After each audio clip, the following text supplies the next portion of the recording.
മലയാള സിനിമയിലെ rising star എന്ന് വിശേഷിക്കാവുന്ന നസ്ലിൻ എന്ന നടൻ 90s ദിലീപിനെ പോലെ ജനപ്രിയ താരമായി മാറുകയാണ് എന്ന് ഒരു കൂട്ടർ പറയുന്നു. എന്നാൽ മറ്റു ചിലർ പറയുന്നത് 2000 കാലഘട്ടത്തിലെ പൃഥ്വിരാജിനെ പോലെയാണ് നസ്ലിൻ എന്നാണ്. എന്നാൽ യഥാർത്ഥത്തിൽ നസ്ലിനെ ഇവരുടെ കരിയറുമായി കമ്പയർ ചെയ്യേണ്ട ആവശ്യമുണ്ടോ? തൻ്റെ 19ാമത്തെ വയസ്സിൽ അഭിനയം തുടങ്ങിയ നടനാണ് പൃഥ്വിരാജ്. അദ്ദേഹം തൻ്റെ കരിയർ തുടങ്ങി 5 വർഷങ്ങൾക്കിടയിൽ തന്നെ നിരവധി സൂപ്പർ ഹിറ്റ് സിനിമകളാണ് മലയാള സിനിമക്ക് സമ്മാനിച്ചത്. ഇതുകൂടാതെ ചക്രം പോലെയുള്ള സിനിമകൾ വളരെ പക്വമായ കഥാപാത്രങ്ങളെ അവതരിപ്പിച്ച് നമ്മളെ ഞെട്ടിച്ചിട്ടുണ്ട്. ഇവയൊന്നും കൂടാതെ മലയാള സിനിമയുടെ ചരിത്രത്തിൽ മികച്ച നടനുള്ള സംസ്ഥാന അവാർഡ് നേടിയിട്ടുള്ള ഏറ്റവും പ്രായം കുറഞ്ഞ നടൻ കൂടിയാണ് പൃഥ്വിരാജ്.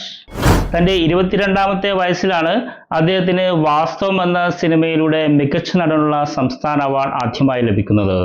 അപ്പോൾ നസ്ലിൻ എന്ന നടന്റെ കരിയർ പൃഥ്വിരാജിന്റെ കരിയറുമായി ഒരിക്കലും കമ്പയർ ചെയ്യേണ്ട ആവശ്യമില്ല എന്നാണ് എനിക്ക് തോന്നുന്നത്. എന്തായാലും നസ്ലിൻ്റെതായിട്ടുള്ള ശൈലിയും അഭിനയ മികവും എല്ലാം ഉണ്ട്. അതുകൊണ്ട് തന്നെ അദ്ദേഹത്തിന് നല്ലൊരു ഫാൻ ബേസ് ഉണ്ട്. അതുകൊണ്ട് തന്നെ മലയാള സിനിമയിൽ ഒരു ജനപ്രിയ താരമായിട്ട് തന്നെ അദ്ദേഹം ഒരുപാട് കാലം തുടരും എന്ന് നമുക്ക് പ്രത്യാശിക്കാം.